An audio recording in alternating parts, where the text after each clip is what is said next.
Bonjour peuple de Dieu, bonjour à vous génération qui invoquez et craignez l'Éternel. Aujourd'hui, dans le cadre de votre émission à la lumière du psaume 36, nous allons commencer l'émission par une citation. Et nous disons, il n'y a pas plus aveugle que celui qui a des yeux ouverts et qui refuse de s'en servir. Il n'y a pas plus sourd que celui qui a des oreilles et qui refuse d'entendre. Bienvenue dans votre émission à la lumière des psaumes. La parole de Dieu dit que celui qui aime Dieu garde ses commandements. C'est écrit dans le livre de Jean chapitre 14 du verset 23 au verset 29. Alors, est-ce que tu t'es déjà posé la question de savoir pourquoi est-ce que la Bible parle des méchants et pourquoi est-ce que la Bible parle des justes? C'est qui le juste et c'est qui les méchants? Souviens-toi, les psaumes ne sont pas juste des prières, mais des exercices d'application de ta foi.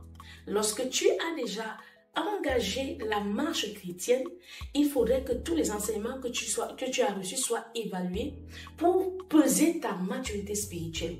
Il n'y a rien de plus adéquat, de plus adapté que les psaumes, tout comme un enfant qui va à l'école, et pour voir, pour jauger s'il a retenu la leçon, l'enseignant va lui donner des devoirs. Et donc, le Saint-Esprit, à travers les psaumes, te donne des devoirs qui peuvent évaluer la profondeur de ta vie, la profondeur de ta foi, la profondeur de ton intimité avec Dieu. Bienvenue dans ton émission à la lumière du psaume 36. Bien souvent, nous avons pensé que les méchants, c'est celui qui ne partage pas son cœur. Nous avons pensé que le méchant, c'est celui qui n'accueille pas dans sa maison. Nous avons souvent cru que le méchant, c'est celui-là qui est égoïste et qui veut tout pour lui. Aujourd'hui, tu as la révélation de celui qui est méchant. Beaucoup de personnes sont dans des assemblées chrétiennes et ne savent pas qui sont les méchants. Beaucoup de personnes ont la parole de Dieu, lisent la parole, mais ne savent pas qui sont les méchants. C'est qui le méchant et c'est qui le juste. Ici, nous voyons dans la lumière du psaume 36, elle nous renvoie à la lecture du livre de Jean chapitre 14 du verset 23 au verset 29 et il est écrit: Jésus lui répondit que celui qui aime Dieu garde ses commandements. Et donc, lorsque tu gardes la parole de Dieu, la conséquence c'est que Dieu t'aime. Dieu t'aime parce que tu gardes ses commandements. Il y a une sécurité dans l'attachement à la parole. L'attachement à la parole, ce n'est pas l'amour de la lecture. L'attachement de la parole, ce n'est pas le temps que tu passes à lire la Bible. Beaucoup de religions lisent la Bible, mais ne produisent pas un fruit digne de la repentance. Donc, comment est-ce que je fais pour faire le distinguo entre le méchant et le bon? Le bon, c'est celui qui garde la parole de l'Éternel. C'est celui qui la grave sur la table de son cœur et qui examine toutes les prises de ses décisions à la lumière de la parole. Qui est le méchant? Le méchant, c'est celui qui ne garde pas la parole de l'Éternel. Et la Bible déclare que ces paroles qui sont prononcées ici par Jésus ne viennent pas de lui, mais de Dieu. Donc, c'est une conséquence tacite, une conséquence directe. Si j'aime Dieu, je garde sa parole. Parce que je garde sa parole, Dieu vient demeurer en moi.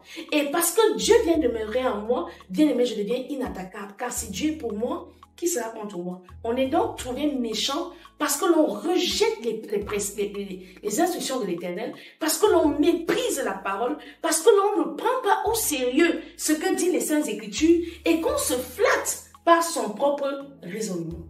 Une deuxième manifestation de ce que nous sommes justes, c'est que lorsque la parole de Dieu demeure déjà en nous, l'Esprit de l'Éternel commence à nous rappeler les versets.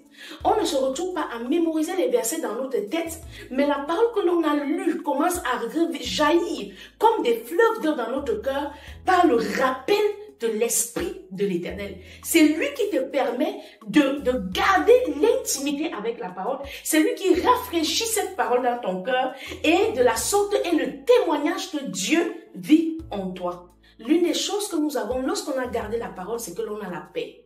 Les trois témoignages donc de ce que nous sommes justes, la première des choses, c'est que nous gardons la parole. Nous faisons attention à elle, nous prêtons attention à la parole. Le deuxième témoignage, bien aimé dans le Seigneur, c'est que la parole commence à jaillir dans notre cœur par le rappel de l'Esprit de Dieu. Le troisième témoignage au verset, bien aimé 28, c'est que la parole de Dieu maintenant devient pour nous un gage de sécurité. La paix n'est plus une paix qui peut être diluée par les temps et les circonstances, mais par la présence de la parole en nous, nous sommes dans une paix qui est hors des informations que le monde peut nous envoyer en interagissant avec nos émotions.